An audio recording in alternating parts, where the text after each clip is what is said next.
Perhatikan di hadapan kalian, masih ingatkah kamu pada kakek Husin yang menderita penyakit asma? Penyakit asma adalah salah satu penyakit yang menyerang sistem pernapasan manusia dan pengobatannya adalah dengan menggunakan inhaler. Organ pernapasan manusia terdiri dari hidung, tenggorokan, dan paru-paru. Setiap organ tersebut dapat mengalami gangguan akibat kebiasaan hidup yang tidak sehat, virus dan bakteri, atau bisa juga karena kondisi lingkungan yang tidak sehat. Kemarin kalian sudah mempelajari penyakit yang menyerang sistem pernapasan manusia seperti asma, flu, bronkitis, tonsilitis, dan pneumonia. Sekarang kita akan belajar penyakit yang menyerang organ pernapasan manusia. Yang pertama ada emfisema, kemudian ada kanker paru-paru, dan ada tuberkulosis atau TBC. Kita akan bahas satu persatu. Yang pertama adalah emfisema. Emfisema adalah kerusakan jaringan di sekitar saluran bronkiolus dan alveolus, sehingga paru-paru mengalami pembengkakan karena kemasukan udara. Gejalanya adalah penderita emfisema mengalami sesak napas yang hebat. Penyebab emfisema adalah polusi udara dan zat berbahaya yang ada di dalam rokok. Pengobatannya dengan minum obat sesuai dengan resep dokter dan menjaga pola hidup yang sehat. Nah, perhatikan gambar di sini. Yang ditunjuk dengan panah ini adalah alveolus yang terkena emfisema. Sedangkan yang bawah ini adalah alveolus yang normal. Lihat, bedanya jauh sekali ya. Atau lihat gambar yang bawahnya lagi nih. Yang sebelah kiri yang ditunjuk ibu dengan panah ini adalah alveolus yang normal. Sedangkan yang sebelah kanan ini adalah alveolus yang terkena emfisema. Kemudian yang kedua ada kanker paru-paru. Kanker paru-paru adalah pertumbuhan sel-sel paru-paru yang tidak terkendali dan dapat menyebar luas ke seluruh tubuh. Penyebabnya adalah zat-zat berbahaya yang ada di dalam rokok.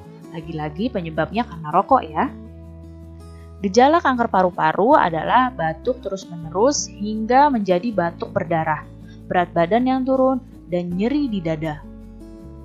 Pengobatan kanker paru-paru dapat dilakukan dengan kemoterapi dan juga dengan radioterapi. Nah, coba perhatikan, ini yang sebelah kiri adalah gambar paru-paru yang sehat. Sedangkan yang sebelah kanan yang warnanya hitam ini adalah paru-paru yang terkena kanker paru-paru. Bedanya jauh sekali ya. Nah, lihat gambar yang bawahnya. Yang sebelah kiri ini adalah paru-paru yang sehat. Sedangkan yang sebelah kanan ini adalah paru-paru yang terkena kanker. Lihat di sini ada sel-sel yang tumbuh di paru-paru ini, di dalam paru-paru sampai-sampai kalau sudah parah, paru-parunya bisa sampai menghitam seperti ini. Kemudian tuberkulosis atau TBC. Penyakit paru-paru ini atau TBC ini disebabkan oleh Mycobacterium tuberculosis. Bakteri ini menimbulkan bintil-bintil pada dinding alveolus. Jika penyakit ini menyerang dan dibiarkan semakin luas, maka akan menyebabkan sel-sel pada paru-paru itu mati. Akibatnya, paru-paru akan menguncup atau mengecil. Gejala tuberkulosis adalah penderita mengalami napas yang terengah-engah, kemudian demam, keringat pada malam hari, hingga berat badan yang turun. Pengobatannya adalah dengan minum obat dengan sesuai resep dokter. Seperti apa paru-paru yang terkena tuberkulosis? Lihat gambar yang di sebelah kiri ini adalah paru-paru yang terkena tuberkulosis. Kalau yang sebelah kanan adalah paru-paru yang normal. Nah, Mycobacterium tuberculosis ini menyebabkan bintil-bintil seperti ini pada paru-paru ya. Dan terus kalau semakin banyak bisa menyebabkan sel-sel paru-paru itu mati. Nah, ini yang normal paru-parunya seperti ini. Nah, kebiasaan hidup sehat akan meminimalkan kemungkinan kita terserang penyakit. Salah satu kebiasaan hidup sehat adalah dengan selalu aktif melakukan latihan fisik. Nah, latihan fisik ini tidak hanya dilakukan melalui olahraga, tapi juga bisa dilakukan dengan menari.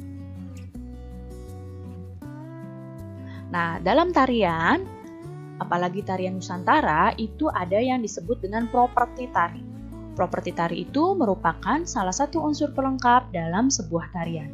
Hampir semua tarian di Indonesia itu menggunakan properti sebagai pemanis tarian tersebut. Nah, berikut adalah beberapa tarian daerah yang menggunakan properti. Yang pertama ini adalah tari piring. Properti dalam tari piring adalah piring. Kemudian, siapa yang tahu ini gambar tari apa? Ya, ini adalah tari payung. Tentu saja, properti yang digunakan dalam tari ini adalah payung. Kemudian, nah, siapa yang tahu ini tari apa? Ya, ini tari serimpi. Properti pada tari serimpi adalah selendang. Lihat di sini penarinya menggunakan selendang. Kemudian, nah, siapa yang tahu tari apa ini? Ini adalah tari janger. Propertinya adalah kipas.